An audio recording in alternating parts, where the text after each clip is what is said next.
요, 또 밀교 이런 식의 시대적 구분을 봅니다. 육강할 차이죠, 그죠? 그다음에 이제 지리적, 지역적으로는 이제 남방불교, 북방불교 이렇게 이제 불교를 구분해서 우리가 표현을 하는데, 지난 시간에 이제 초기 불교 조금 이제 정리를 하다가 마친 것 같은데 이어서 같이 한번 보도록 하겠습니다. 우리가 이제 이 초기 불교는 여러 용어들을 이제 사용을 하다가 뭐 원시 불교라고도 표현하기도 하고 또 근본 불교라고도 하고 여러 표현을 썼는데, 지금은 이제 초기 불교라는 용어로 거의 이제 일반적으로 많이 표현을 합니다. 그래서 우리가 이제 아무래도 이제 역사적 시기 구분이기 때문에 이런 어떤 시기를 구분한 것은 후대, 그죠? 불교 학자들, 불교의 역사학자들이라든지 이런 분들에 의해서 이제 이 시기들이 좀 이제 구분이 되게 되는데, 아무래도 이제 초기 불교라는 용어에서도 알 수 있듯이 가장 이런 시기에 나타난 여러 가지 이제 모습들을 가지고 구분을 하는데, 이제 부처님 제세 시부터, 그죠? 초기 불교하면 부처님이 이제 깨달음을 얻고 이제 많은 제자들을 또 이제 교화를 하면서 교단이 형성되고, 그러면서 부처님 제세 시부터 이제 부처님이 열반하신 후, 이것은 이제 보통 불면 후 이렇게 표현하는데, 약 한 100년에서 한 200년 정도 이렇게 이제 시기를 정확하게 이제 뭐 예를 들면 몇 년 딱 확정지어서 구분을 하는 것이 아니라 대략 한 100년에서 200년 정도. 그래서 이제 이 초기 불교 시대 때는 그래도 이제 어떤 부처님의 어떤 그 영향력이 아직도 있었던 그런 시대의 불교의 모습이다 라고 말씀을 드렸어요, 그죠? 이제 이 초기 불교 시대 때 여러분들이 꼭 기억해야 될 것이 바로 뭐예요? 경과 율이 편찬이 됐다. 경율이 결집이 되어져서, 그래서 이제 대표적인 초기 경전하면 우리가 이제 무슨 경을 든다 그랬어요? 아함경이라는 경을 이제 초기 경전의 대표적인 경전으로 우리가 얘기를 합니다. 그다음에 아함경, 그리고 법구경, 수타니파타, 수타니파타, 이런 이제 경전들, 대표적인 경전들이죠, 그렇죠? 이런 경전들이 초기 경전에 해당되는 내용이라고 여러분들이 이해를 하시면 좋을 것 같습니다. 그리고 이제 우리가 봤듯이 이제 이 율이 이제 형성이 되게 되는, 그래서 부처님께서 제정하신 어떻게 보면 윤리적인 행위에 대한 규정들이죠, 그렇죠? 이런 것들이 이 초기 불교 시대 때 형성이 되고, 자, 이제 문제는 우리가 역사라고 하는 것은 시대의 변화에서 이제 그 시대의 변화라고 하는 것은 여러 가지 이 변화의 모습들이 나타나겠죠, 그죠? 그래서 이제 우리가 보통 이 종교도 마찬가지로 어떤 종교가 시대에 따라서 여러 가지의 변화의 모습들을 갖추게 되는데, 가장 이제 큰 영향을 주는 요소가 뭐냐 하면 바로 경제입니다. 경제. 종교도 경제의 어떤 변화 구조에 따라서 이 불교, 그러니까 종교도 그 영향 속에서 많은 변화의 모습들을 보이게 되는데, 그러니까 예를 들면 이제 우리가 부처님 당시 때는 농업 중심이라 했다면, 그러니까 농업 중심 사회에서 예를 들면 상공업 중심 사회로 바뀌게 되고, 그죠? 그러면서 이제 우리가 지금 살고 있는 지금 우리 시대는 뭐요? 예를 들면 뭐 산업 어떤 사회에서 지금은 또 한 단계 나아가서, 그죠? 뭐 예를 들면 뭐 IT 산업이라든지 또 앞으로는 더 변화가 돼요. 그러면 그에 따라서 이 종교도 여러 가지 영향들을 받게 됩니다.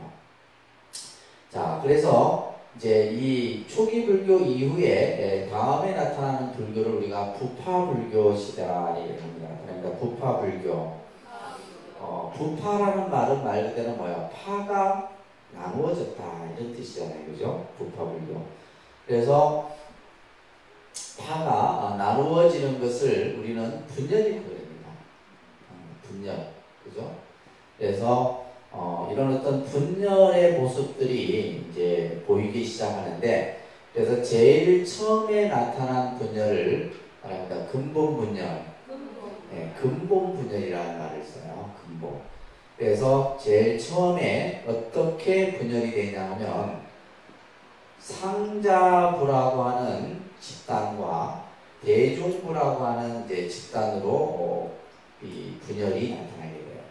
그래서 상자부, 따라합니다. 상자부, 대중부, 상자부와 대중부의 분열이 나타나게 되는데, 자, 우리가 예를 들면 종교 집단도 그렇고 사람이 모이는 집단은 반드시 뭐예요? 이러한 분열이 나타납니다. 그러니까 우리가 생각할 때 그냥 이제 어떤 하나의 이념을 가지고 있는 집단이면 그 하나의 이념만을 가지고 형성되는 것이 아니라 그 하나 안에서 또 뭐야? 여러 개의 생각들이 나눠지게 되죠. 그래서 우리가 이제 가장 흔히 어떤 이념이 분열되는 모습을 볼 때 우리가 이제 흔히 사회학에서도 뭐 진보, 그죠? 그 다음에 보수, 뭐 이렇게 나눠지잖아요. 그죠? 정치 이념도 그렇고, 모든 이 생각들이. 그래서 상자부는, 이거는 이제 보수에 가깝다고 보시면 됩니다. 상자부는 보수. 대중부는 뭐예요? 진보. 이렇게 이제 구분이 되고요. 그러면 이렇게 보수와 진보라고 하는 두 이념이 분열이 되게 되는데, 이 분열이 되게 되는 요인이 있어요. 요인이 뭐냐 하면, 바로 계율에 대한 이해입니다. 뭐에 대한 이해예요? 계율에 대한 이해예요. 그러면 계율에 대한 이해가 왜 생기느냐? 결국 뭐냐면 경제 구조의 변화에 따라서 생기게 됩니다. 그러니까 쉽게 말해서 보수의 성향을 가진 상자보는 이런 생각을 하겠죠.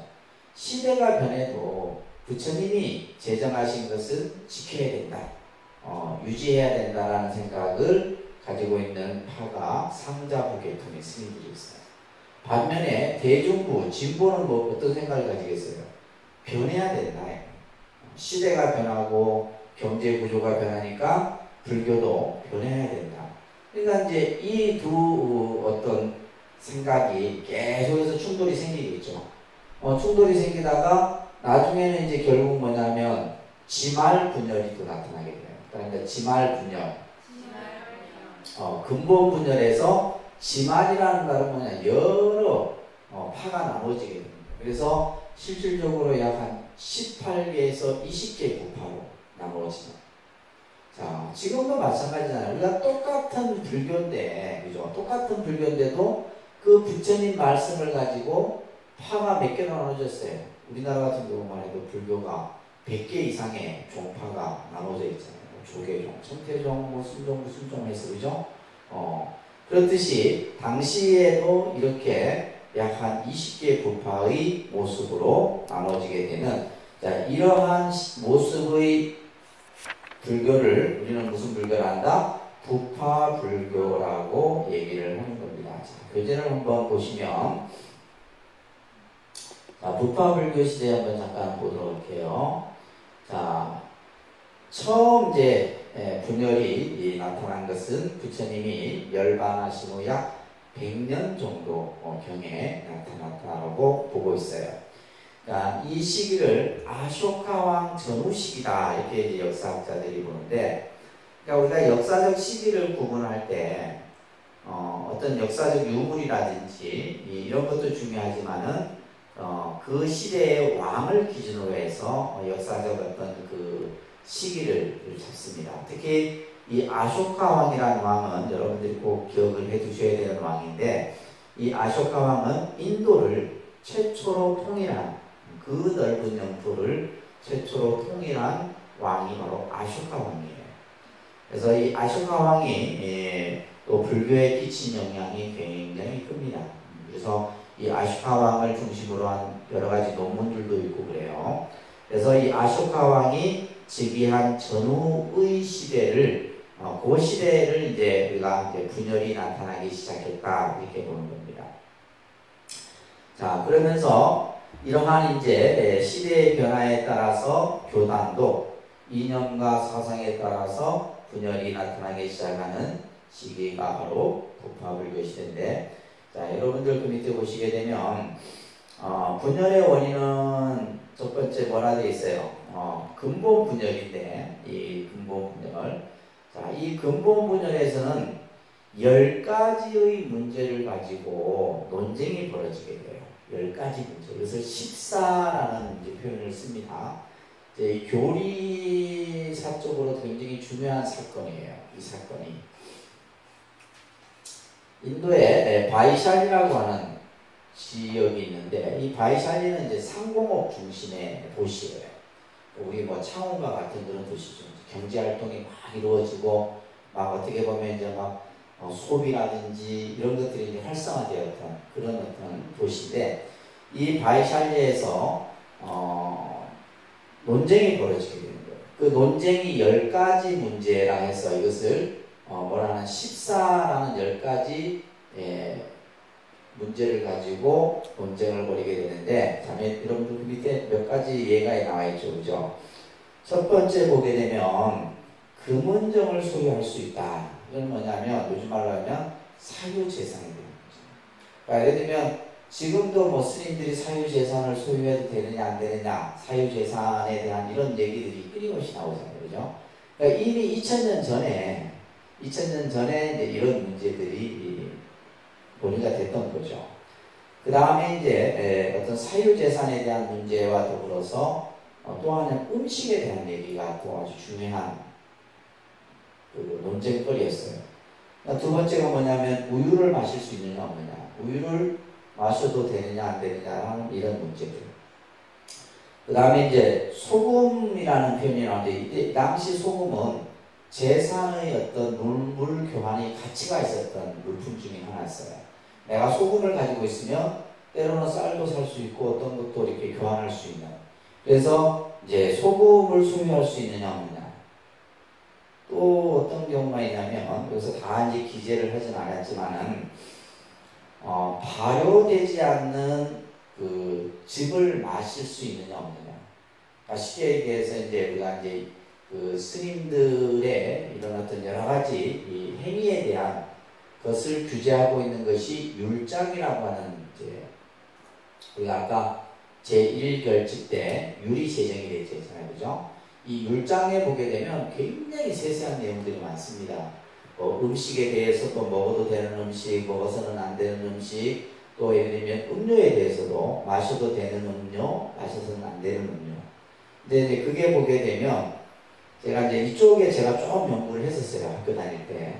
대학에 있을 때 이 부분에 대해서 좀 연구를 했었는데, 보게 되면 그게 있더라고요. 이제 예를 들면 이제 과즙 같은 경우 이제 발효를 시키는 대표적인 것이 여러분들 뭐예요? 포도즙.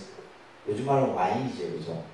근데 보니까 와인이 율장에 보면 마셔도 되는 음료에 들어가 있는 거예요. 마셔도. 그래서 보면, 그러니까 우리가 아니면 과실주라고 그러잖아요, 과실주. 근데 우리나라에 보면 산사나 이런 데 보게 되면 절에서 과실주를 담는 절들이 간혹 있어요. 술을 담는다. 그러니까 술을 예를 들면 산에 있는 열매를 따다가 이렇게 이제 발효를 시키면 그냥 자연스럽게 뭐가 돼? 그냥 술이 되는 거죠. 그래서 저희 통도사에 있는 그 내원상가, 성남사에 이렇게 이제 비구니 스님 사찰인데, 이 과실주를 담아갖고 이제 큰절에 통도사에 주고 했는데, 제가 행자 때 이제 그걸 이제 막 양이 엄청나게 많이 이제 담아서 줍니다. 근데 간혹 원래 훌쩍훌쩍 먹는데 많이 먹으면 뭐예요? 취해요. 근데 그것도, 그러니까 이제 절에서 보면 이런 과실주 같은 걸 담아서 이제 마을에서 누가 혹시 오거나 했을 때 이제 대접하는 차원에서 내놓기도 했더라고요. 그래서 이제 여기 보게 되면 이런 발효되지 않는 야자, 즙 이런 것들을 마시는 것에 대한 문제. 또 뭐가 있냐면 정오, 때를 지나서 공양을 해도 되느냐 안 하느냐 문제. 그러니까 이 율자 같은 데서는 이 부분도 나중에 부처님께서 때를 지나서는 공양을 해서는 안 된다 이렇게. 그래서 우리가 이제 절집안에 가면 공양 시간이 지나면 공양 줘야 안 줘요? 공양 안 주죠. 예를 들면 우리 스님들도 때 지나면 굶어야 돼요. 그런 것들이 이제 이런 물장에서도 그렇고 10가지 이 논쟁에서도 중요한 주제가 됐던 내용입니다. 또 어떤 것들이 있냐면 다른 마을에 가서 탁발을 해도 되느냐 안 되느냐. 자, 이런 여러 가지 문제들을 가지고 당시 바이샬리에서 700명의 스님들이 모여서 논쟁을 합니다. 700명. 700명의 스님들이 모여갖고 이 바이샬리에서 쉽게 말해서 요즘 말로 하면 뭐냐면 헌법 이제 위헌 결정을 하는 거예요. 쉽게 얘기해서. 근데 결국은 뭐요? 이 700명의 스님들이 이 10가지 문제는 뭐다? 비법이다. 이렇게 이제 결정을 내린 거예요. 다시 말해서 뭐요? 합당치 않다. 이 말이에요. 그러니까 누구 손을 들어준 거예요? 상자부의 손을 들어준 거예요. 상자부들은 이건 해서는 안 된다. 근데 대중부들은 뭐요? 그러니까 시대가 변했기 때문에 때로는 스님들이 어디 저 멀리 갔다가 돈이 없으면 뭐 차도 못 탈 거고, 그죠? 이동도 못 할 거고, 또 뭐 잠도 못 잘 거고, 그럴 때는 소유할 수 있지 않느냐, 뭐 이런 이제, 그러니까 상식선에서 이해하시면 되는데, 근데 결국에는 이것에 대해서 누가 상자부의 손을 들어준 거예요. 그러면 대중부들은 이 상자부의 결정을 따를까 안 따를까요? 안 따르죠. 안 따르면 어떻게 하겠어요? 마이웨이 길로 가는 거죠. 니네는 니네 길로 가고 우리는 우리 길로 간다.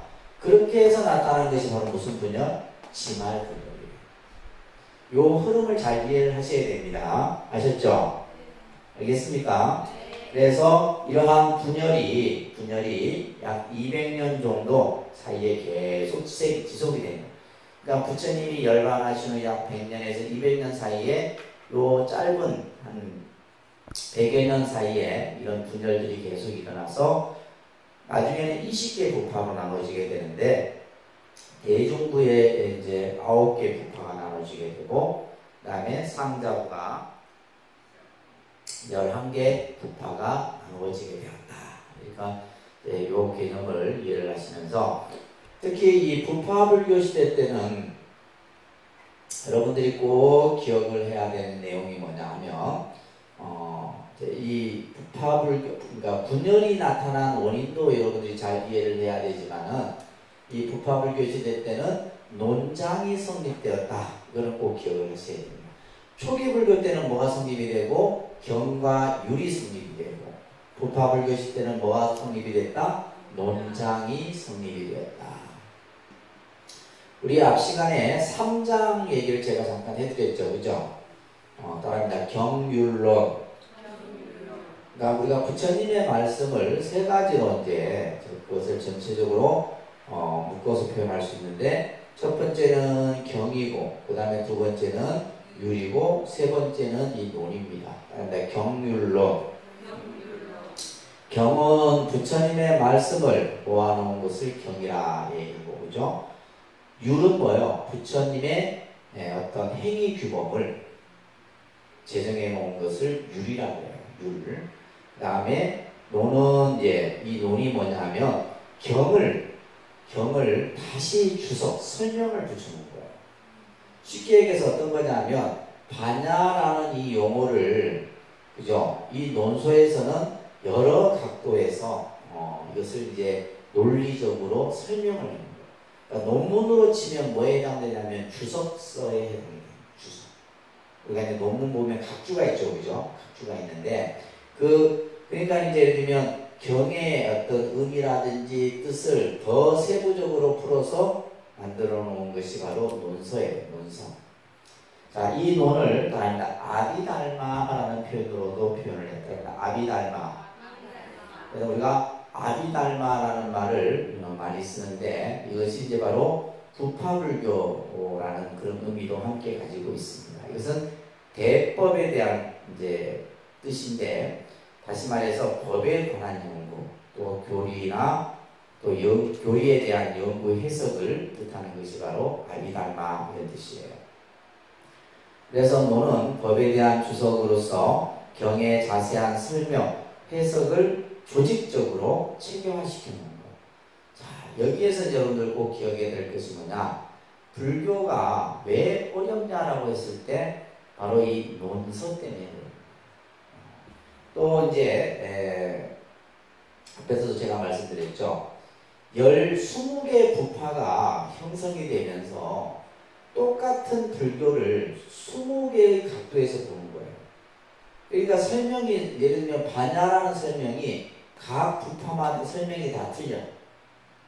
예를 들면 어떤 부파는 그냥 아주 간단 명료하게 설명하기도 하고, 어떤 부파는 굉장히 막 그냥 여러 가지 용어를 사용해서 설명합니다. 그래서 실제 이제 우리가 불교라는 종교가 굉장히 철학적이고 또 논리적이고 또 체계화된 것은 바로 이 부파불교예요. 부파불교. 그래서 이제 이 부파불교의 대표적인 논서 같은 경우에 이제 구사론이라는 논서가 있어요. 구사론, 아비달마, 진론, 뭐 이런 논서, 비바사론 이런 논서들이 많습니다. 스님들이 봐도 어려워요. 스님들이 봐도 어려운 논서가 이런 논서들이에요. 그러니까 경보다도 사실은 더 어떻게 해요? 더 아주 어려운 그런 설명들로 이루어져 있는 것이 바로 이 이제 부파불교의 시대 때 등장한 논장이라고 하는 부분입니다. 자, 여기에서 이제 여러분들이 이제 초기 불교하고 부파 불교를 몇 가지 좀 이제 구분을 해서 일목요연하게 이해를 좀 하셔야 됩니다. 자, 초기 불교는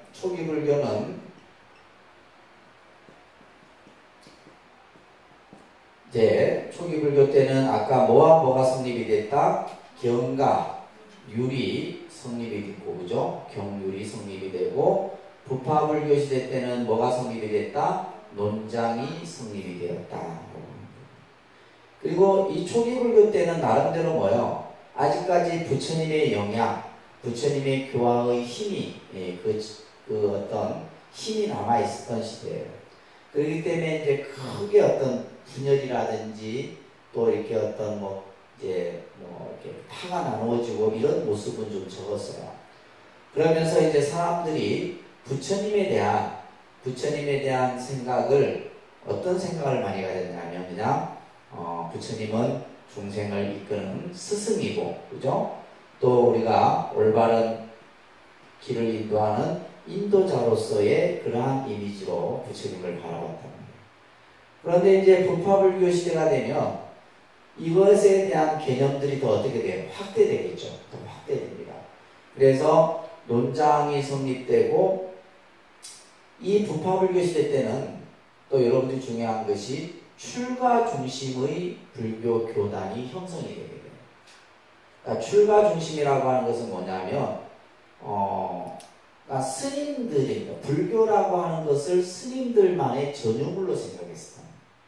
그래서 이것을 이제 다른 말로는 부파불교를 승원불교라고도 표현합니다. 그러니까 승원불교, 승원불교라는 말로도 표현하는데, 그러니까 절 안에서 모든 것들이 이루어지는 거예요. 그러면 여러분들은 뭐 했느냐? 그죠? 이 영역 안에 들어오지를 못했어요. 제가 신자들은 이 부파불교 시대가 되게 되면 여러분들은 그냥 뭐요? 그냥 저 밖에서, 절 밖에서 그냥 스님들께 공양 올리고 그냥 탑에 가서 예배하고 이런 정도였지, 절 안에서 이루어지는 모든 중심의 역할은 누가 했다? 출가한 스님들만이에요. 그러다 보니까 이제 이러한 출가 중심이 되고 승원 중심이 되다 보니까 뭐예요? 불교는 뭐예요? 사회하고 점점점 동떨어지게 됩니다. 스님들은 뭐 중생들이 괴로워하거나 고통에 빠져 있어도 뭐예요? 내몰라라는 거죠. 그러다 보면 뭐예요? 점점 불교는 민중들로부터 멀어지게 됩니다. 그래서 다시 이제 불교가 새롭게 일어나게 되는데, 그 새롭게 일어나는 불교가 바로 무슨 불교? 대승불교가 되는 거예요. 대승불교. 그래서 불교는 이렇게 시대적으로 계속해서 변화 발전을 하게 됩니다. 자, 여러분들 교재에 먼저 대승이다, 소승이다 라는 이런 이제 용어의 설명이 잠깐 있는데 한번 잠깐 보시면, 소승이라는 말을 말합니다. 히나야나. 히나야나라는 어원을 가지고, 그러니까 소승은 뭐냐, 작은 탈 것이다 이런 뜻이에요. 작은 수레 이런 뜻을 가지고 있는데, 쉽게 얘기해서 뭐요, 그냥 혼자서 탈 수 있는 거, 자전거 뭐 이 정도 개념으로 생각하시면 돼요. 반면에 대승이라는 말은 마하야나라는 뜻을 가지고 있어요. 그러니까 마하야나, 이것을 이제 중국 한자로 표현하면 마하야나를 이제 중국 사람들은 마하연 이렇게 표현을 했던 거예요. 이거는 큰 탈 것이에요. 그래서 소승은 뭐냐면 자기 이 중심의 수행을 이제 걸어서 소승이라 이런 거죠. 반면에 대승은 뭐예요? 나보다는 다른 사람을 먼저 생각하는 그러한 형태를 우리가 보통 대승이라 하는데, 여러분들 교재에도 보면 자리이타라는 말이 있어요. 그러니까 자리이타. 이 자리이타라는 말이 있는데, 자리는 뭐야? 자기 중심적 이익이죠. 그죠? 이거는 이제 우리 흔히 말하는 소승을 얘기하는 거예요. 반면에 이타는 이건 다른 사람의 이익을 위한 거예요. 이건 대승이죠. 그래서 이제 이 소승과 대승이라는 부분은 대승불교가 일어나면서, 그죠? 이전의 불교를 뭐라 불렀어요? 소승이라 이렇게 하는 거예요. 그러니까 부처님 가르침에는 소승이다 대승이다라는 구분이 있었던 것이 아니라, 대승불교가 일어나면서 그 이전의 불교를 뭐라 했다? 소승이라 했다. 그래서 이제 실제 우리가 뭐 소승불교라는 용어 자체는 어떤 특별한 경우에 한정해서 사용을 하는 것이지, 따로 어떤 불교가 소승이 있고 대승이 있다 이렇게 보시면 안 됩니다. 자, 그래서 이제 이 대승불교가 이제 새롭게 등장을 하게 되는데, 자, 대승불교를 잠깐 한번 볼게요. 대승불교가 일어나게 되는 원인이 있어요. 결국 뭐예요? 부파불교의 잘못된 여러 가지 모습을 통해서 이제 새로운 부처님의 정신을 회복하기 위해서 대승불교가 일어나게 되는데, 부파불교 시대 때는 교리의 치중에 교리, 학문 중심의 불교가 돼요. 부파불교 시대 때는. 그래서 스님들만 출가 중심의 사회, 그런 어떤 승가의 모습과 학문 중심의 불교만 되고, 실천 수행면은 형식화되고, 이런 것들을 이제 새롭게 시작하고 부처님의 참정신을 회복하기 위해서 새로운 불교가 일어나게 되는데, 이 대승불교를 일으키는 그 주동 세력이 있게 되겠죠. 그죠? 대승불교가 일어나게 되면 중심 세력이 누구였느냐 하면, 아까 상자부 대중부 할 때, 그죠? 특히 대중부 계통의 스님들이에요. 대중부. 다시 말해서 진보 성향의 생각을 가진 스님들. 그러니까 이 대중부 계통의 스님들은 뭐야? 끊임없이 변화를 요구하는 거죠. 개혁, 요즘 말로 하면 개혁, 변화, 이런 것들을 주창했던 분들이에요. 그리고 대중부와 더불어서 누가 손을 잡느냐 하면 제가 신자들이에요. 여러분들입니다. 그러니까 여러분들이 봐도 불교를 이렇게 놔둬서는 안 되겠다는 거예요. 불교가 마냥 마치 스님들만의 전유물이냐, 승원 안에서 그냥 스님들이 그냥 책을 보면서 가지고 그냥 뭐 불교가 틀리니 맞느니, 그죠? 그냥 학문적인 연구만 하고, 중생들이 고통에 빠져 있다는 뭐 무관심하고, 그래서 이 대중부와 제가신자들이, 특히 이제 이 제가신자들은 어떻게 그러면 부처님 법을 했냐면, 불탑을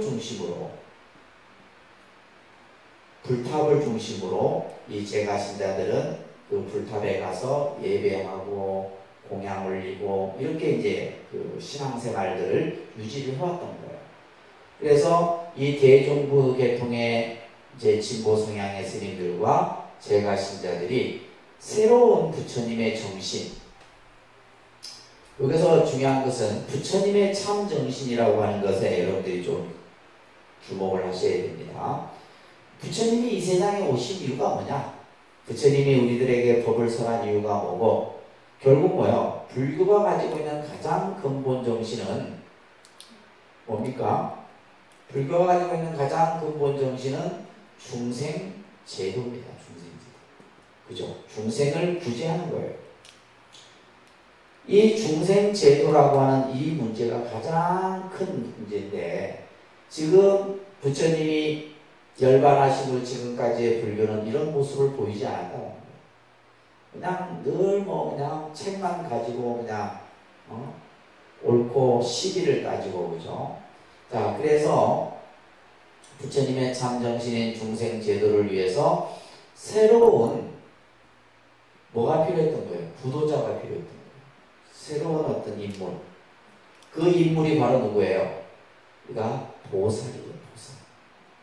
새로운 중생을 제도하는 구도자의 인물이 누구라고요? 보살이 등장을 하게 됩니다.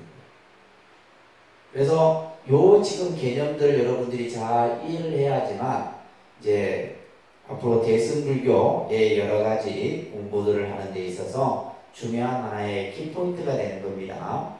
그래서 기원전 1세기경을 중심으로 해서 불탑을 중심으로 이제 모여있던 많은 제가신자들이 이들이 주로 했던 것이 뭐냐면 부처님의 공덕을 찬양하는. 그래서 대승불교에서 가장 크게 두드러진 특징이 뭐냐면 부처님의 뭘 찬탄해요? 공덕을 찬탄한다. 뭘 찬탄한다고요? 공덕을 찬탄하는 이러한 신앙 결사체가 만들어지게 돼요. 이것을 가장 이제 핵심적으로 나타내고 있는 경전이 바로 법화경이라는 경전이에요. 여러분들 보셨는지 모르겠지만 법화경을 보게 되면 전부 부처님에 대한 공덕을 찬탄하는 내용이 중심을 이루고 있어요. 그리고 부처님의 공덕을 찬탄하고 부처님께 예배하고 공양하고 이러한 내용들이 주를 이루고 있습니다. 그러면서 이제 이러한 출가와 제가자들이 하나가 되어서 새로운 이제 대승불교를 만들게 되는데, 그 바로 그러한 어떤 구도자적인 모습이 바로 보살이고, 이 보살이 바람일행을 통해서 뭘 해요? 스스로 불타가 되기를 소원하는 거죠. 이러한 모습에서 이제 여러 대승경전들이 나타나게 되는데, 그래서 부처님의 공덕을 찬탄하는 여러 경전들이 등장을 하게 됩니다. 그래서 이제 대승불교는 그 시기를 경전의 어떤 출현에 따라서 이 대승불교를 구분을 하게 돼요. 그래서 이제 앞에서도 봤듯이 대승불교를 우리가 흔히 초기, 중기, 후기 이렇게 구분을 한다고 했어요. 그죠? 보통 이제 초기의 대표적인 대승경전 하면 여러분들 교재에도 나와 있죠. 대표적인 초기 대승경전 하면 반야경이라는 경이에요. 그러니까 반야경, 화엄경, 이런 경전들입니다. 그 다음에 법화경. 그러니까 이 경전들은 불교 경전의 거의 핵심의 경전입니다. 그래서 이러한 이제 반야경이나 법화경이나 화엄경은 대승불교 사상의 어떤 핵심 사상을 담고 있는 경전들이라고 나중에 여러분들이 꼭 한번 보셔야 되는 경전들입니다.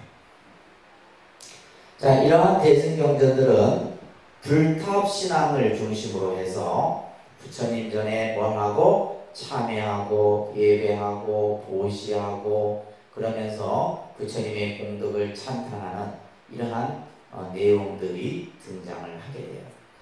자, 특히 이제 가장 대표적인 경전이 이제 반야경 같은 경우인데, 여러분들 반야경이 얼마나 방대하냐면 권수로 치면 한 600권 정도 됩니다. 600권.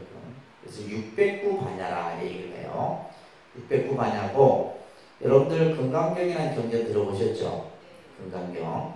금강경이 이 600권 중에서 577번째 해당되는 경이에요. 금강경 하나만 해도 굉장히 방대한데 그 600부 중에서 그 한 부에 속하는 경전이 바로 이제 금강경이에요. 그리고 여러분들한테 늘 예불을 할 때마다 독송하는 반야신경이 한 270자 정도 되거든요. 600권을 함축해 놓은 것이 반야신경이에요. 그러니까 우리가 이제 뜻도 모르고 이제 늘 요즘에 이제 한글로 저희가 많이 하잖아요. 근데 그 짧은 270자의 내용이 600권의 반야 사상을 함축해 놓은 거예요. 대단한 거죠. 그래서 이 반야경을 비롯해서 화엄경 같은 경우는 80권짜리가 있고 또 40권짜리가 있고 그래요. 화엄경도 방대합니다. 거의 불교 경전의 정수라고도 얘기하죠. 그죠? 그래서 이제 화엄경, 그러니까 불교의 사상은 거의 뭐 화엄 사상이라 해도 과언이 아니에요. 또 법화경 또한 방대하죠. 법화경도 굉장히 방대한데 특히 이러한 경전들이 대승불교 초기에 나타난 경전들이고 이러한 대승 초기 경전에 여러분들이 이제 꼭 앞으로도 이제 자꾸 접하게 될 중요한 보살이 하나 있는데 바로 용수보살이라고 하는 보살이에요. 이 용수보살은 대표적인 저서가 중론이라고 하는 저술이 있어요. 바로 중론, 대지도론 이런 이제 그 논서들을 이 용수보살이 편찬을 하게 되는데 주로 이제 반야의 공사상을 중심으로 해서 이제 이러한 중론과 또 대지도론 같은 경우는 이제 그 반야경의 주석서입니다.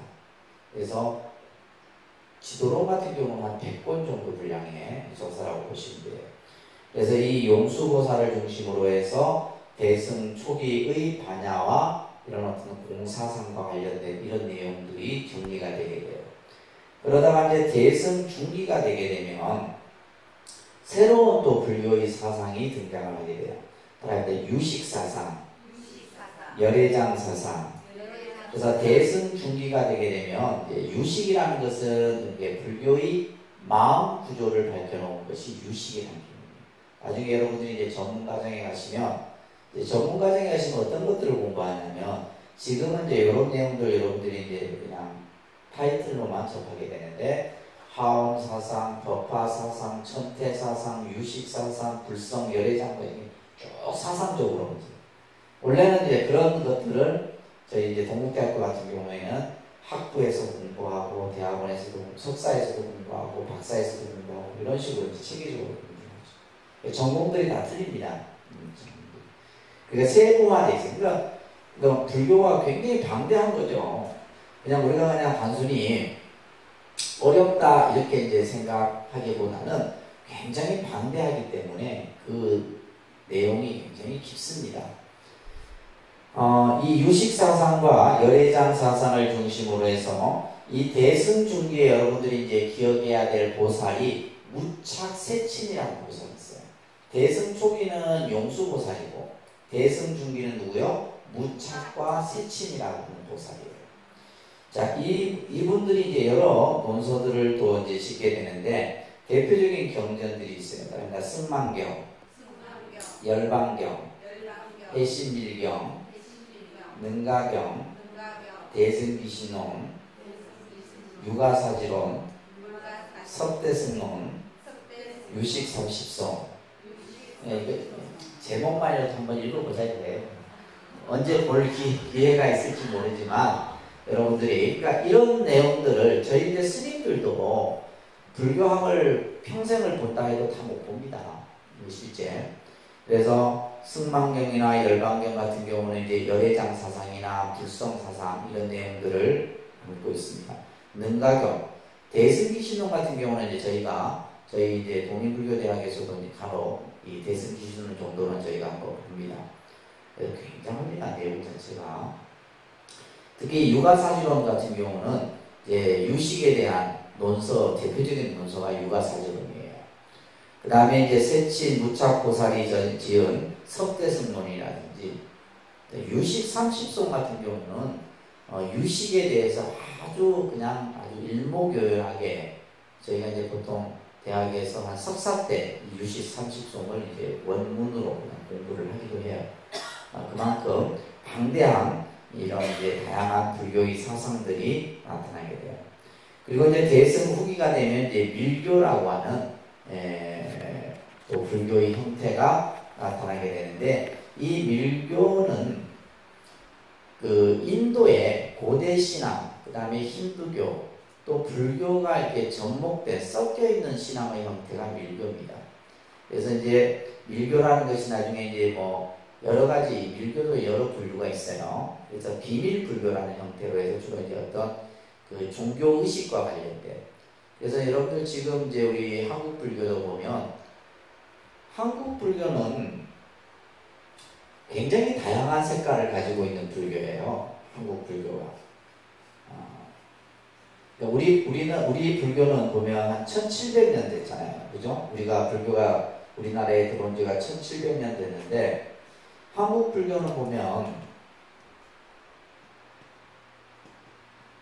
분명히 이 한국 불교가 가지고 있는 어떤 사상이나 여러 가지 모습을 봤을 땐 대승불교권이죠. 우리가 보통 대승불교권 하면 중국, 일본, 우리나라, 이제 이 북방불교권을 대승불교권이라 얘기를 합니다. 그리고 남방불교 하면 우리가 미얀마라든지 스리랑카, 캄보디아, 태국, 라오스 이런 쪽을 뭐요? 우리가 봤을 때는 뭐요? 소승불교 얘기하는 거예요. 이제 그런데 그 표현은 정확한 표현은 아닌데, 아무튼 이제 뭐 그렇다고 우리가 무슨 정말 대승불교적 그런 어떤 색깔만 가지고 있는 게 아니에요. 실제 우리 한국 불교의 불자들의 생각은 뭐냐면 소승불교적 사고를 가지고 있습니다. 이제 사상은 이제 우리 한국 불교는 보면 화엄과 법화라는 두 이 핵심 사상을 가지고 있어요. 우리가 한국 불교에 보게 되면 그 중심 사상이 무슨 사상?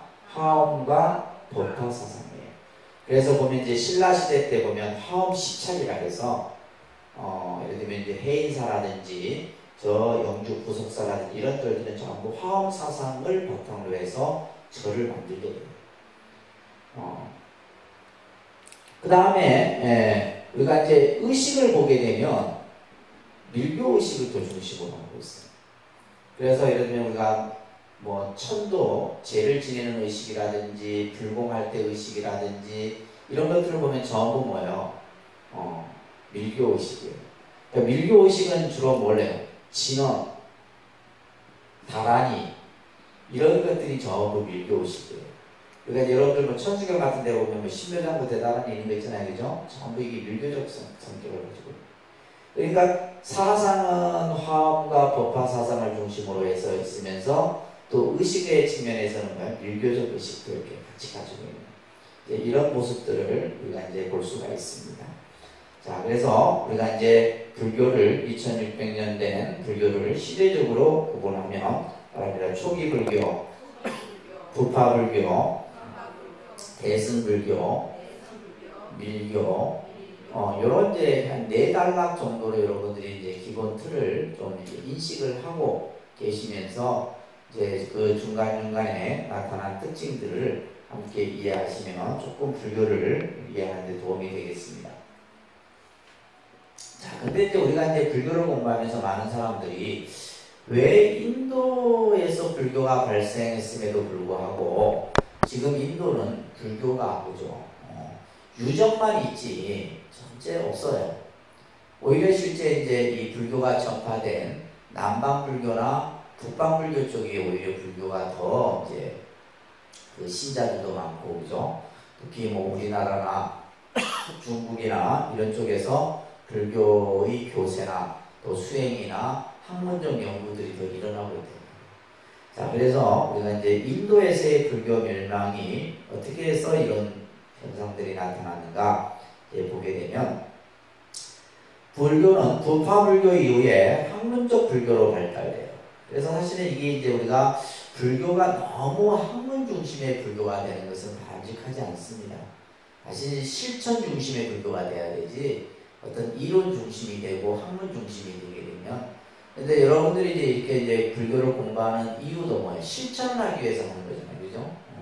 머릿속에 뭐 불교가 이렇다 저렇다 뭐 담아두기 위해서 불교를 공부하는 것이 아니라 내가 올바른 실천을 하기 위해서 올바른 신앙생활을 하기 위해서 여러분들이 지금 공부를 하고 계시는 겁니다. 그러면서 실질적으로는 이제 뭐요? 계속해서 이념적 대립이 생기는 거예요. 갈등이 일어나는 거죠.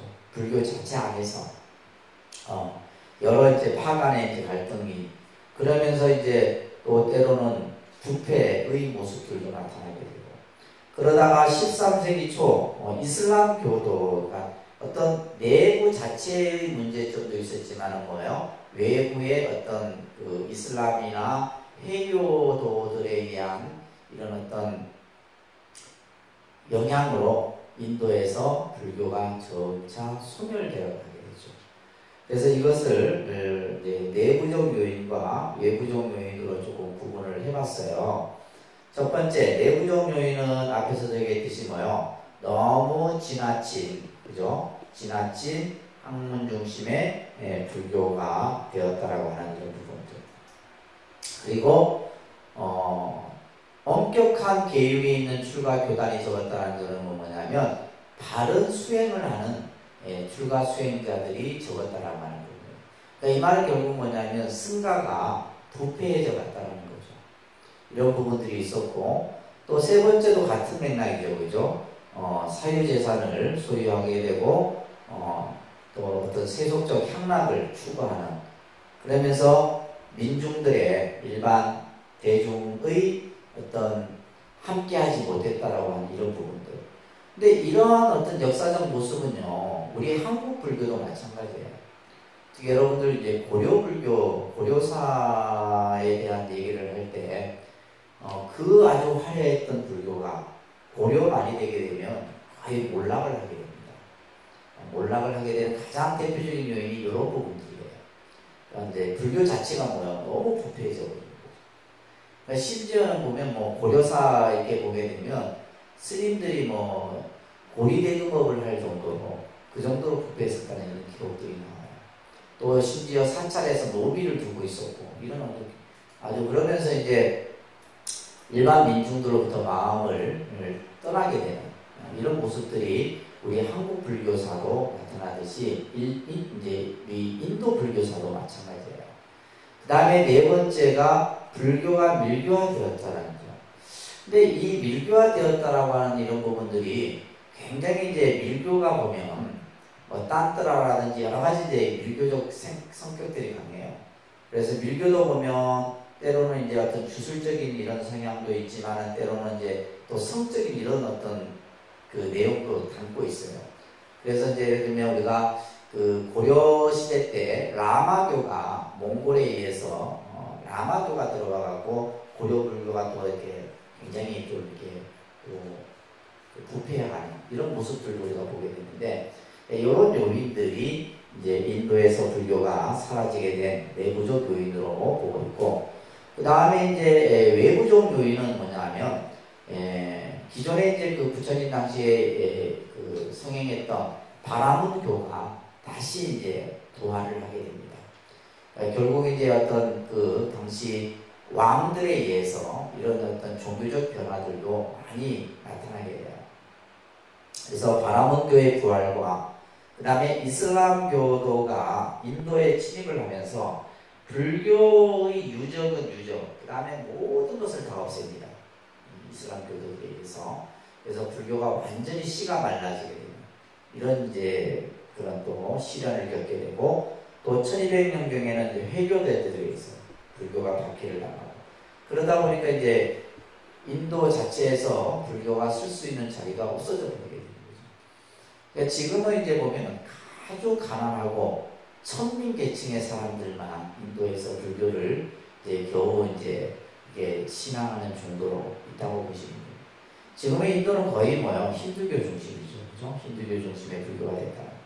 그래도 이제 이 불교가 인도에서는 이렇게 자취를 사라졌지만은 지금 이제 남방, 뭐 동남아시아권, 그 다음에 우리 아시아, 또 동북아시아권이라든지 특히 요즘에는 이제 유럽 쪽에도 이제 불교가 많은 확산을 하고 있습니다.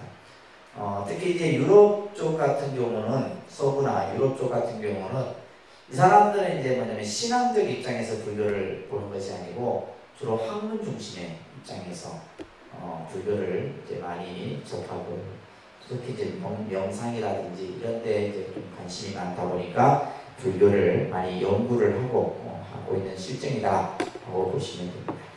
자, 그래서 우리가 이제 간단하게나마 여러분들이 이 불교의 그런 흐름들을 좀 살펴봤습니다. 좀 이해되셨어요? 그게 뭐 어렵지 않죠? 네. 자, 오늘은 조금 더 진도를 좀 나가서 저희가 이제 학기 시작이 좀 늦어서 저희가 이제 7월 말까지 이 진도가 조금 나가려고 하면 조금 진도를 좀 빼도록 할게요. 자, 오늘부터 이제 다음 주까지 하는 강의 내용들을 조금 여러분들이 관심 있게 지켜보셔야 됩니다. 자, 지금부터 이제 하는 내용이 우리가 흔히 말하는 교리 공부예요. 교리 공부. 지금까지는 뭐 여러 가지 신앙적인 내용, 또 상식적인 내용 이런 것들을 봤다면 지금부터가 이제 불교의 근본 교서에서 이제 교리적인 내용들을 보도록 하겠습니다. 오늘은 먼저 삼법인과 사성제라고 하는 교리. 이 교리는 뿌리입니다. 뿌리. 불교의 어떤 교설에 있어서 가장 근본이 되는 가르침이에요. 이것을 이해를 하지 못하면은 불교 교리를 아무리 나중에 뭐 공을 배우고 뭐 다른 걸 배워도 안 돼요. 그래서 아주 중요한 개념입니다. 자, 먼저 삼법인에 대해서 한번 보도록 할게요. 삼법인. 자, 삼법인.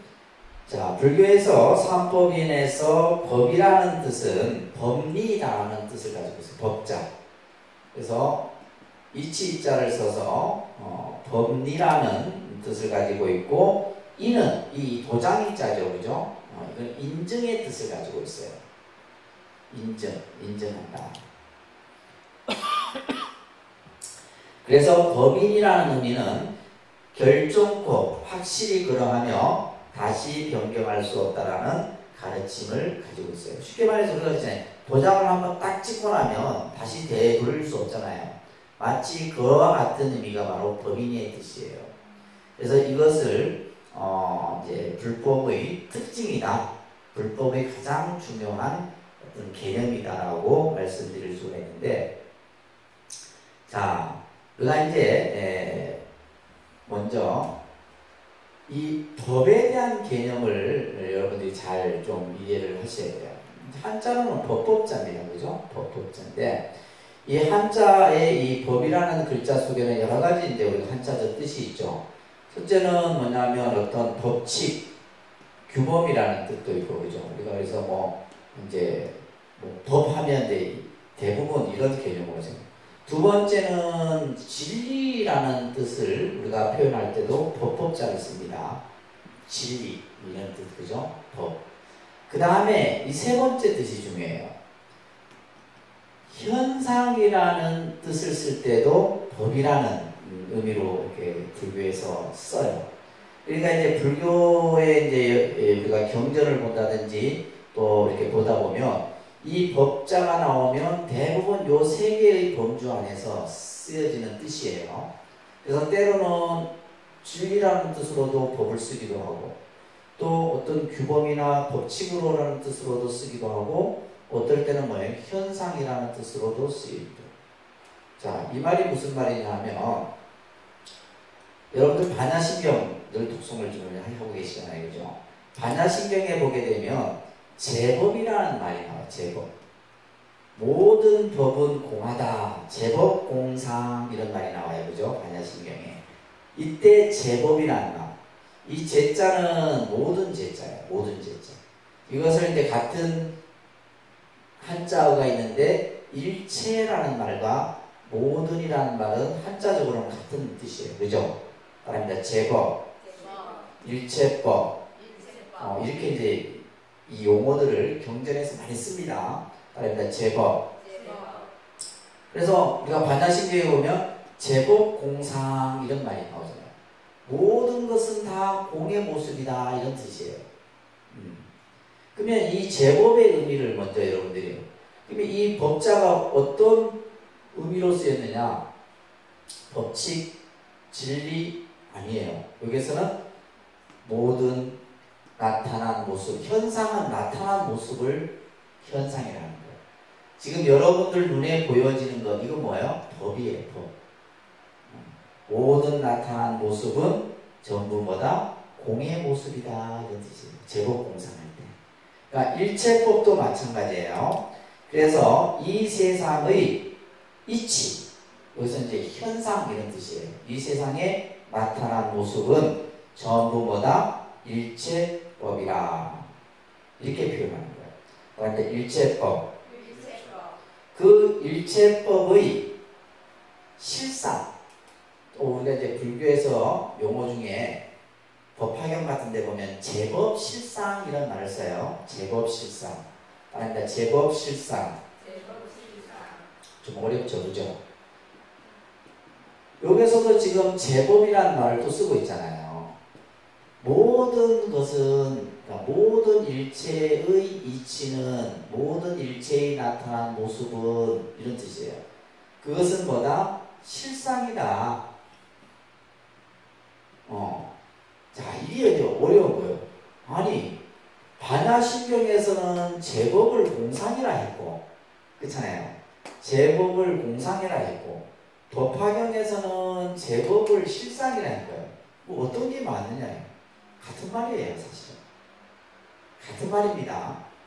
근데 이제 처음 우리가 이제 불교를 배우는 입장에서는 공이라 하고, 또 어떨 때는 실이라 하고, 이게 도대체 뭐가 정답이냐 이렇게 생각하는데, 이제 공부를 여러분들이 다 이제 좀 통돌게 하시다 보면 제법 공상이나 제법 실상이나 같은 말이에요. 실상은 뭐냐면 있는 그대로의 모습이에요. 있는 그대로의 모습. 그러니까 이 실상은 다시 말해서 뭐냐? 실상은 다시 말해서 뭐다? 공상이다. 그러니까 공의 모습이에요. 근데 우리는 이제 중생의 입장에서는 그것을 그냥 우리는 뭐냐면 모든 것을 있다 없다라고 하는 관점에서 바라보기 때문에 그것을 바로 보지 못하는 거예요. 그래서 여기서 지금 이제 뭘 얘기를 하고자 하는 거예요? 이것을 얘기하는 거예요. 일체 모든 것은 이 말이에요. 그래서 일체법의 실상을 뭐라 한다? 삼법이니라 한다. 그러면 삼법이라는 것은 뭐냐? 이 세상에 존재하는 모습을 세 가지로 불교는 뭐예요? 딱 도장을 찍듯이 이것을 규명해 놓고 있다는 거예요. 자, 이게 이제 뭐냐면 아주 중요한 개념입니다. 저는 이제 출가하기 전에 한참 이제 불교를 제대로 이제 공부하기 전에 이제 그 학생 때 불교를 배우면서 제가 참 좋아했던 단어들이 있어요. 그래서 출가를 했는지도 모르겠어요. 제가 제일 좋아했던 단어가 이거예요. 무상이라는 단어. 무상. 그 다음에 무아. 불교는 요 세 가지만 이해하면 다 되는 거예요. 다음이다. 무상, 무아. 이 세 가지가 이제 삼법인의 가장 중요한 문제가 됩니다. 이 세 가지를 이해하지 못하면 불교는 그죠? 다 제대로 이해했다고 말할 수 없는 거예요. 그래서 제일 첫 번째 이제 나오는 것이 바로 제법, 그죠? 재행무상이라는 말이에요. 그러니까 재행무상. 여기서 재행이라는 말은 이 행이라는 글자가 들어갔지만은 이거는 뭐와 같은 거예요? 법과 같은 뜻이에요. 그러니까 재행무상. 재행무상이다. 그래서 재행무상인이에요. 이것을 다른 말로 하면 일체무상이다. 자, 여러분들이 이제 이 무상에 대한 개념을, 그러니까 우리는 이제 이 무상을 일반적으로 이제 무상이라는 단어를 이해할 때 허무주의의 개념으로 많이 생각을 해요. 덧없다, 부질없다 이런 뜻으로 우리는 이제 무상을 이해하는데 무상의 뜻은 그게 아니에요. 불교가 담고 있는 무상이면, 자, 재행이라는 말은 모든 것이라는 말로서 표현한다고 했어요. 그죠? 여기에는 뭐냐면 물질과 그죠? 정신을 포함한 개념이에요. 뭐와 뭐를 포함했다? 물질적인 요소와 정신적인 요소가 포함이 됩니다. 이것을 좀 더 조금 더 여러분들이 아직까지 이제 반야신경을 여러분들이 안 배우셔서 조금 어려운데, 불교는 아주 정말 과학적입니다. 과학적이고 논리적이고 합리적이라고 했어요. 그죠? 부처님께서는 이 세상의 모습을, 이 세상의 모습, 이것을 뭐라고 해서 제법이라고 그랬잖아요. 제법. 이 세상의 모습을 뭘로 표현했냐면 오온으로 설명을 합니다. 뭘로 설명한다고요? 오온. 따라합니다. 오온. 5가지의 물질이 모여져서 만들어진 모습을 오온이라고 해요. 이것을 이제 우리는 이제 뭐라 하느냐? 일체법이다. 얘기를 합니다. 일체법이 뭐냐? 오온이다. 이렇게 얘기를 합니다. 그러면 오온이 뭐냐 했을 때, 이걸 외우셔야 됩니다. 그러니까 색수상행식. 색수상 행식. 네, 외우셔야 돼요. 색수상 행식. 반야신경에 나오잖아요. 반야신경 계속 나와요. 반야신경은 전부 다 공이래. 다 없대. 색도 없고 수상행식도 없고, 그죠? 계속 이 얘기 나오잖아요. 반야신경에. 이 색수상행식이에요. 자, 색은 물질이에요. 그러니까 불교에서 이 색이라는 글자가 나오면 물질을 뜻하는 겁니다. 물질. 그러니까 우리가 물질은 어떠한 요소로 이루어져 있냐면 4대의 요소로 이루어져 있다고 해요. 물질은 몇 가지로 이루어져 있다? 4가지 요소. 그러니까 이게 이제 뭐 4요소 또 더 확대되어집니다. 기본 근본은 4가지 요소예요.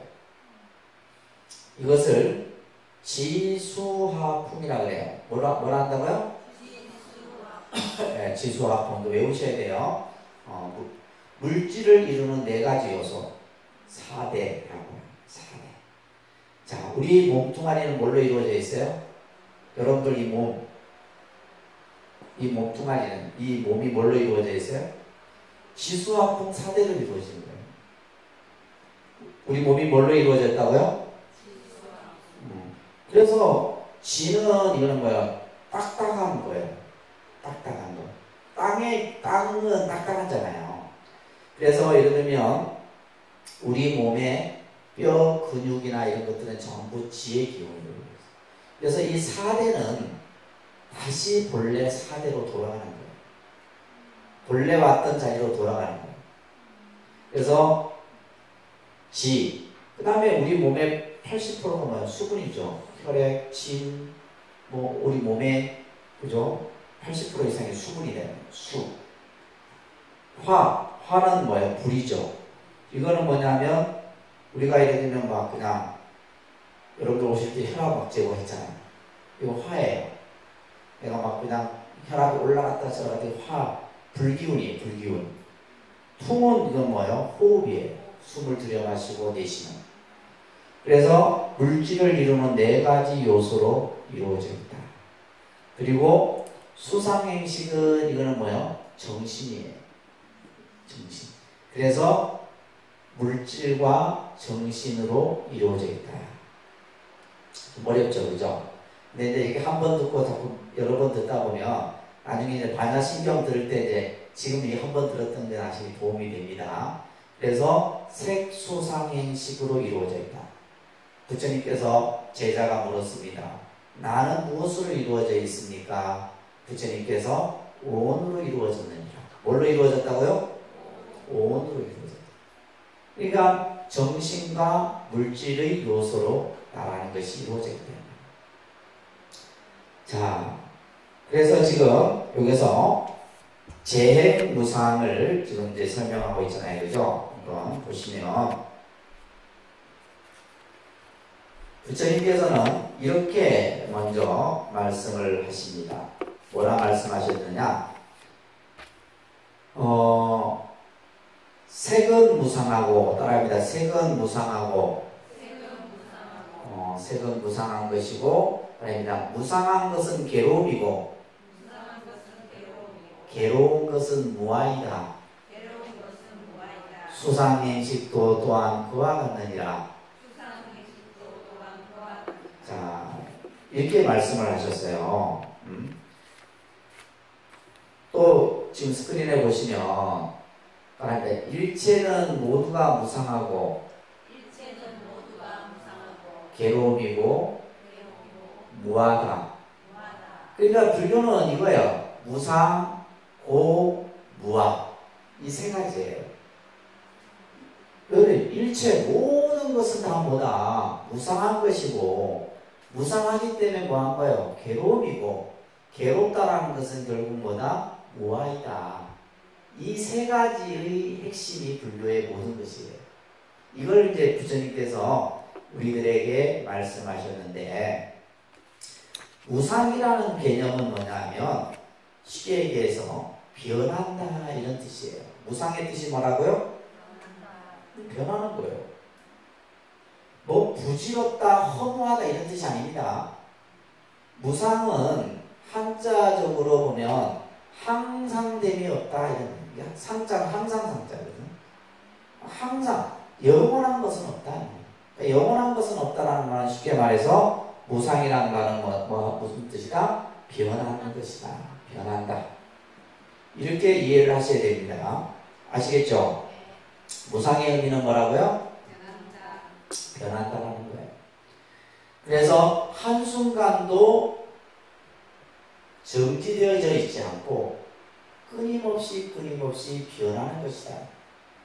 뭐가? 일체는 무상하다 그랬잖아요.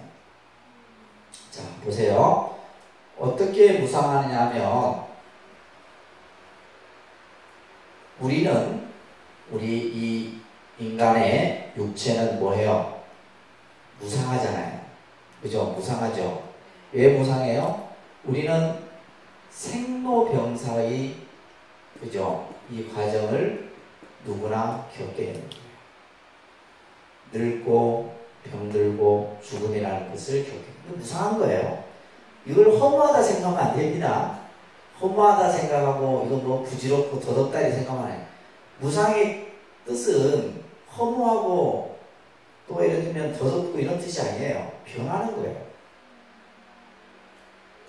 우리 인간의 몸은 생로병사하죠. 우리 마음도 무상해요. 마음이 왜 무상해? 마음이 무상합니다. 그러니까 여러분들의 마음이 뭐예요? 시도 때도 없이 변하는 거예요.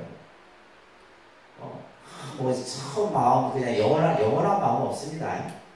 마음이 변해. 왜? 마음은 생, 주, 이, 멸하기 때문에. 따라서 생주이멸. 우리 마음은 생주이멸합니다. 마음은 한 생각이 일어나. 그 한 생각이 잠시 머물러. 바뀌어. 없어져. 근데 이게 그냥 예를 들면 지금 내가 한 생각이 일어났다가 머물렀다가 옮겨지고 없어지고 이걸 순차적으로 설명하는데 마음은 뭐야? 찰나간에 없어집니다. 찰나라고 하는 것은 아주 짧은 시간의 단위를 찰나라고 합니다. 우리 마음은 뭐예요? 찰나. 그러니까 내가 금방 이 생각했다가 또 다른 생각이 일어나고 그죠? 그러면 이 앞에 일어났던 생각이 없어진 것 같죠? 천만에 그렇습니다. 계속 다른 생각을 하기 때문에 앞 생각이 없어진 것 같지만 그 생각을 뭐예요? 계속 하고 있는 거예요. 그러니까 여러분들 머리가 복잡하신 거예요. 머리가 갑자기 또 딴 거 보면 딴 생각이 일어나고 또 보면 딴 생각이 일어나고 계속 그러면 생각이 계속 하루에도 수많은 생각들이 생주이며 뿐만이 아닙니다. 이 우주와 세계 이 세계는 어떻게 해요? 성주계예요.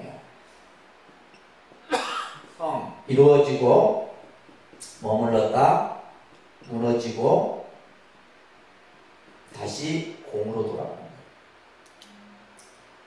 거예요. 이 우주는 어떻게 된다고요? 성주계공합니다. 그러니까 성주계공 이 우주가 생겨나고 머무르고 그죠? 그 다음에 없어졌다가 다시 공으로 돌아가고 다시 또 생기고 이렇게 변하는 것이 바로 뭐다? 무상이에요.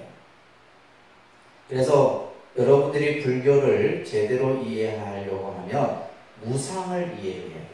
무상을 이해하지 못하면 불교 이해 못하는 겁니다. 그래서 우리는 생로병사하고 우리 마음은 생주이멸하고 이 세계는 뭐하고 성주개공하면서 끊임없이 변해요. 지금 우리는 뭐요? 지금 이 순간도 우리 몸은 변하죠. 그죠? 변해요. 우리가 노화 현상이 왜 노화 현상이에요? 세포가 죽어가는 현상이 노화예요. 그죠? 여러분들 젊었을 때는 어떻게 해요? 내가 손가락으로 피부를 딱 누르면 어떻게 해요? 바로 딱 튀어나와. 왜냐면 세포가 살아있거든. 얘들 죽어가는 세포보다 새로 생성하는 세포가 더 많다는 애, 젊음은. 근데 나이가 들면 어떻게 돼요? 제일 먼저 나타나는 게 피부의 변화잖아요, 피부. 저기 봐, 그죠? 이게 이제, 잠자고 나서 막 이게 막 베개 자국이 몇 시간이 지나도 안 없어지죠. 이건 굉장히 노화 현상이에요. 그러니까 내가 죽어가는 거죠. 우리가 머리카락이 빠지고 하는 것도 뭐예요? 그렇죠. 그것도 이제 내 몸의 세포가 죽어가는 거예요. 이게 전부 뭐예요? 무상이에요. 무상. 뭐 한다? 변화한다. 이런 뜻이에요. 아시겠죠? 그래서 우리가 무상은 변한다라는 것으로 항상 그들의 모습을 간직하고 있는 것이 없다. 이 말이에요. 끊임없이 변하는 거예요. 그래서 무상에도 보면 일기무상이 있어요. 따라서 일기무상. 어느 기간에 걸쳐서 생기는 형태를 일기무상이에요. 이것이 일기무상이에요. 생로병사, 생주이멸, 성주개공 이런 것들이 바로 뭐예요? 일기무상이에요. 기간에 걸쳐서 그죠? 우리가 예를 들면 계절의 변화도 뭐예요? 일기무상이에요. 봄이 되고 여름이 되고 가을이 되고 겨울이 되고 그죠? 우리가 계절의 변화도 보면 그거 뭐예요? 그래서 여러분들이 가을에 떨어지는 낙엽을 보면 뭐예요? 무상함을 느끼잖아요. 무상함. 이거는 전부 일기무상. 찰나무상이에요. 찰나무상. 순간에 느끼는 무상이에요. 그래서 우리가 예를 들면 부모, 형제. 그래서 사람이 가장 무상함을 느끼는 것이 내가 가장 사랑했던 사람과의 이별하는 거예요. 나와 항상 영원히 있을 거라 생각했는데 어느 날 뭐요? 내 곁을 떠나. 이건 무상한 거예요. 무상한 겁니다. 그리고 우리가 예를 들면 고대 문명의 유적을 가면 그 찬란했던 그 과거의 시간들 그죠? 아무것도 없잖아요. 지금은 흔적만 남아요. 이건 무상한 거예요. 이런 것들이 전부 무상한 겁니다. 근데 이 세상은 무상한데 우리들은 뭐요? 중생들은 유상하다고 생각하는 거예요. 영원할 것이다 라는 생각을 하는 거예요. 뭐에 대해서? 재산, 권력, 자식, 내 목숨 그죠? 이것이 영원할 거라 생각해요. 이게 무상한 거예요. 무상한데 이것을 영원하다는 생각에서 부처님께서 우리 중생들에게 뭘 설했다? 재무상의 이치를 우리들에게 설한 거예요. 그래서 이 무상설을 설한 이유, 이게 중요합니다. 첫째는 뭐다? 중생들의 전도된 생각을 깨우치기 위해. 전도된 생각이라는 말은 뒤바뀌어요. 이 세상은 무상의 원리인데 자꾸 우리는 뭐요? 영원할 거라 생각합니다. 나는 내가 가진 것은 뭐요? 이건 내가 그냥 실제 그렇대요. 얼마 전에 우리 지역에 아주 그냥 재벌이죠. 백연차 회장 같은 경우 내일 죽을 때까지도 오늘 본인이 죽지 않을 거라 생각하고요. 그 정도로 우리 중생은 죽음에 대한 생각을 못하는 거예요. 자기가 계속 가지고 있는 것은 영원할 거라 생각하는. 그 다음에 두 번째가 중요한 겁니다. 불교의 무상설은 감상주의나 허무주의가 아닙니다. 감상주의나 허무주의가 아니고 뭐예요? 올바른 인생관을 확립하기 위해서 현실의 실상을 바로 직시하기 위해서 부처님이 무상을 우리들에게 일러주신 거예요. 그러니까 이 세상은 그냥 무상의 이치인데 그것을 우리는 바로 보지 못하고 자꾸 유상에 집착을 하기 때문에. 세 번째는 무상하기 때문에 우리 중생의 입장에서는 슬프죠. 왜냐하면 영원해야 되는데 영원하지 못하잖아요. 변하기 때문에. 슬프지만은 또 한편으로는 뭐예요? 무상하기 때문에 우리가 뭐예요? 그죠? 변한다라는 것은 불행했던 시간이 다시 행복의 시간으로 만들 수도 있고, 그래서 불행을 행복으로 만들 수도 있고, 행복이 불행으로 또 바뀌어질 수도 있는 거예요. 그래서 고정되어 있지 않은 거예요. 딱 확정되어 있지 않고 끊임없이 변화하는 모습 속에서 우리는 살아가고 있는 거예요. 이것을 일깨워주기 위해서 부처님께서 무상의 이치를 말씀을 하신 겁니다. 이제 이러한 말씀이 상응부 경전에서 설해지고 있습니다. 자, 부처님께서 무상설을 설한 이유 잘 기억을 하세요. 아시겠죠? 그래서 경전들에 대한 내용들을 몇 가지 설명하고 있는데, 어떻게 우리가 무상을 이해해야 되느냐, 무상을 어떻게 이해하면 좋겠습니까? 라고 물어요. 그러자 부처님이 라다야, 우리의 육체는 무상한 것이다. 그죠? 우리 육체는 무상한 겁니다. 또한 수상행식 또한 무상한 것이다. 그래서 앞에서 우리 봤듯이 정신적인 것, 물질적인 것 전부 다 무상한 거예요. 다시 말해서 변하지 않는 것은 아무것도 없다 이 말이에요. 여러분들 증명사진들 간혹 찍으시죠? 30년 전 저는 이제 사진 찍은 것을 지금은 제가 막 옛날에는 막 앨범에다 막 제가 사진들 이렇게 잘 정리하고 했었는데 그 뒤가 생기고 나서부터는 그런 일을 좀 안 해요. 그래서 저 같은 경우는 이제 출가하기 전부터 사진이 저는 다 있어요. 정말 간혹 이제 증명사진들도 보면 이제 쓰다가 남은 증명사진들이 많이 있어요. 근데 쭉 펼쳐나 보면 30년 전의 모습, 10년 전, 20년 전 얼굴이 다 틀려. 그 사진을 보고 그죠? 분명히 내 사진인데 어떤 모습을 가지고 나아갈 수 있느냐는 거예요. 그만큼 우리는 뭐예요? 변하는 거예요. 무슨 말인지 아시겠죠? 변하는 겁니다. 그 다음에 부처님이 또한 기원정사에 머무실 때 제자들에게 비구들이여 그대들은 어떻게 생각하느냐, 이 세상의 모든 바닷물과 기나긴 과거 생애 속에 그대들이 사랑하는 이와 헤어지며 흘렸던 눈물과 비교할 때 어느 쪽이 더 많다고 하겠느냐. 그러니까 바닷물의 양과 여러분들이 세상을 살면서 그죠? 흘렸던 눈물의 양을 비교할 때 어느 쪽이 더 많다고 하겠느냐. 그러자 제자들이 대덕이시여 과거세에 저희들이 사랑하는 이와 헤어졌면서 흘렸던 눈물의 양이 이 세상의 바닷물과는 비교할 수 없을 만큼 많다고 생각합니다.